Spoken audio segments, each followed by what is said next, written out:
Ladies and gentlemen, welcome to an eye-opening exploration into the intricacies of the French Pact and its profound impact on various African nations. Today we embark on a journey through history and geopolitics, unraveling the complex web of agreements that bind sovereign nations to a former colonial power. Imagine a world where independence is not synonymous with sovereignty, where nations walk a tightrope between autonomy and allegiance. In today's video, we delve deep into the shadows of diplomacy to uncover the French Pact, a clandestine contract shrouded in controversy and intrigue. Across the vast expanse of Africa lie nations whose destinies are intertwined with France through this enigmatic pact. But what does it mean for these countries to pay tribute to a distant power while proclaiming their independence? Join us as we dissect the nuances of this agreement, peeling back layers of history to review the untold stories of nations navigating the delicate balance between autonomy and obligation.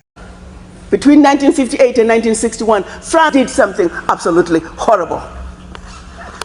France made the Francophone African countries, and I don't even want to use that terminology, but I only use it for the purposes of conversation. The 14 countries which were formally, but still colonized by the French, they were forced to sign a document that they called the Pact for the continuation of colonization. You heard me. The Pact for this continuation of colonization. If you want your independence, you must sign this. Guinea, Secretary said absolutely not. Mali said absolutely not. France, pack your bags and go on back home. France could not believe it. Could not understand that an African country, these monks do not want to be affiliated to France. They said, we will show you. So history tells us France went into those two countries, took everything that they thought they had brought to those two countries, including the last teaspoon and chair, proceeded to pour concrete into the sewage pipes, completely devastating the two economies. The then newly appointed president of Ghana, Kwame Nkrumah, in his efforts to rescue these two economies, created the first ever union of any African states, Ghana, Guinea, and Mali. But what that did was it made the other African countries realize that if they go against France, this was the fate that was waiting them. So what do? Wait the paper. And they signed. What did the pact say? One. The pact said, you don't know how to manage your money. So you shall deposit 85% of your bank reserves with the French Central Bank under the control of the French Minister of Finance. And that France is going to take your deposits from the individual countries, pool them together, invest them in the French stock market under the French name. And you may or may not know the returns. Latest figures are showing this is still going on since 1958. France today is collecting out of Africa over $500 billion before investing. And when they finish investing this money, for every 14 billion out of Africa, they're recognizing over 300 billion.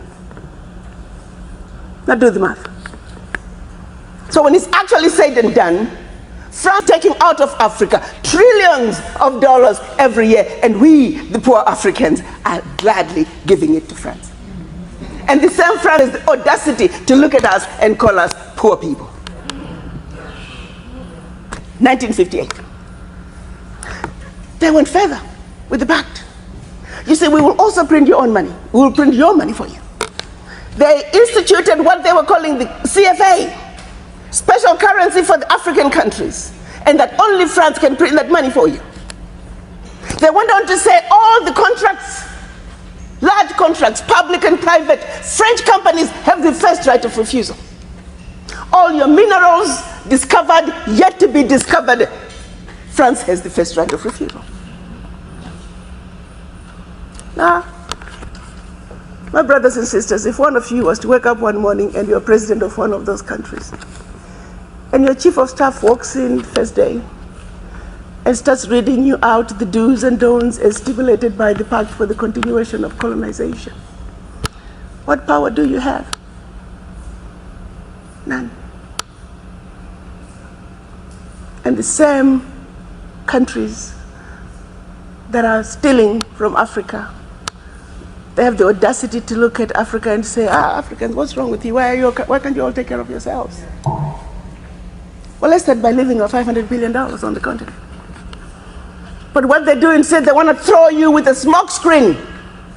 Your African leaders are corrupt.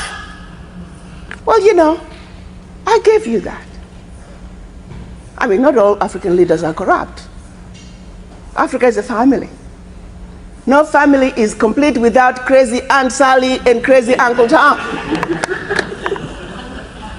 Nobody's perfect. Okay, fine, so I'll give you that. Their own figures are saying 50 billion is getting out of Africa from corruption. Fine, I give you that. But you do not want me to engage in a conversation that's solely limited to the $50 billion out of Africa through corruption. First, you don't tell me where it's going. You simply tell me it's getting out of Africa. But secondly, there's a bigger thief. You got. In examining the French Pact Agreement and its impacts on African nations, it becomes evident that the relationship is far from equitable. The notion that these agreements perpetuate a state of neocolonialism, wherein African countries are bound to France economically and politically, raises profound questions about the continent's status and wealth distribution. Indeed, while Africa is often portrayed as a continent plagued by poverty, one must consider the paradoxical role it plays in the global economy.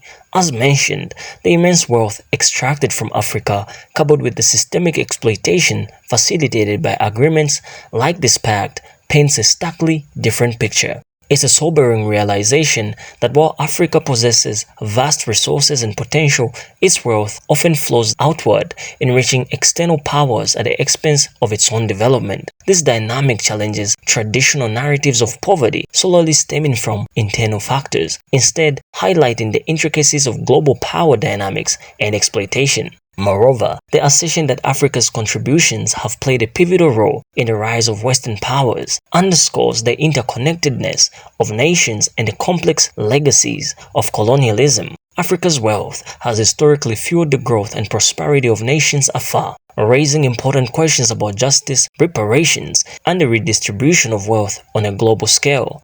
As we reflect on this ongoing debate, it's imperative to recognize the urgency of African nations and advocate for fair and equitable partnerships that prioritize mutual benefit and sustainable development. This pact and similar agreements serve as poignant reminders of the lingering effects of colonialism and the urgent need for transformative change in global narratives. The question echoes in the chambers of our collective consciousness. Why does Africa not stand up for itself? Why do we not seize control of our own resources and minerals, reclaiming our destiny from the grip of colonialism? The answers elude us, shrouded in the complexities of history and power dynamics that have shaped our continent for centuries. Yet, amidst the uncertainty, one truth remains undeniable.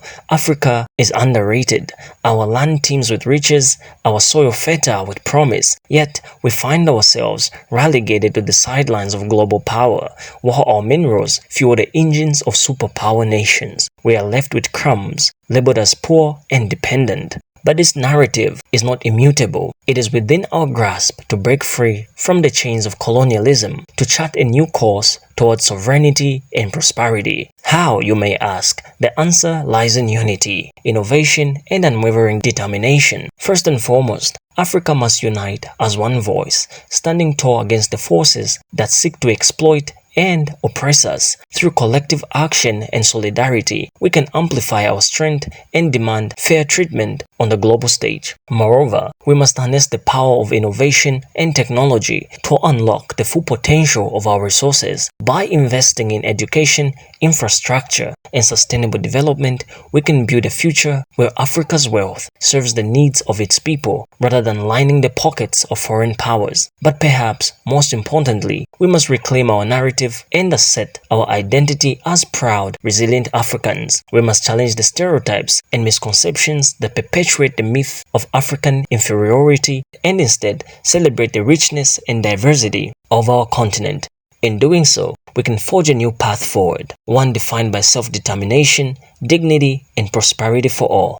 The road ahead may be fraught with challenges, but with courage and perseverance, we can break free from the shadows of colonialism and emerge as leaders on the world stage. As we draw the curtains on this profound exploration of Africa's struggle against the vestiges of colonialism, let us carry with us a newfound sense of purpose and possibility. The journey ahead may be fraught with obstacles, but in the depths of our collective spirit lies the resilience and determination to overcome. Let us remember the story of Africa is not one of defeat, but of resilience. In the face of adversity, it is a story of triumph against all odds, a testament to the indomitable spirit of a continent that refuses to be defined by its past. Join us in this bold and audacious endeavor as we pave the way for a brighter tomorrow, one where Africa rises not as a victim of history, but as a beacon of hope and inspiration for the world. This is our moment. Let us seize it with courage and conviction. Until next time, remember, the power to change the world lies in each and every one of us. Embrace it, own it, and together, let us forge a future where Africa shines brightly for generations to come.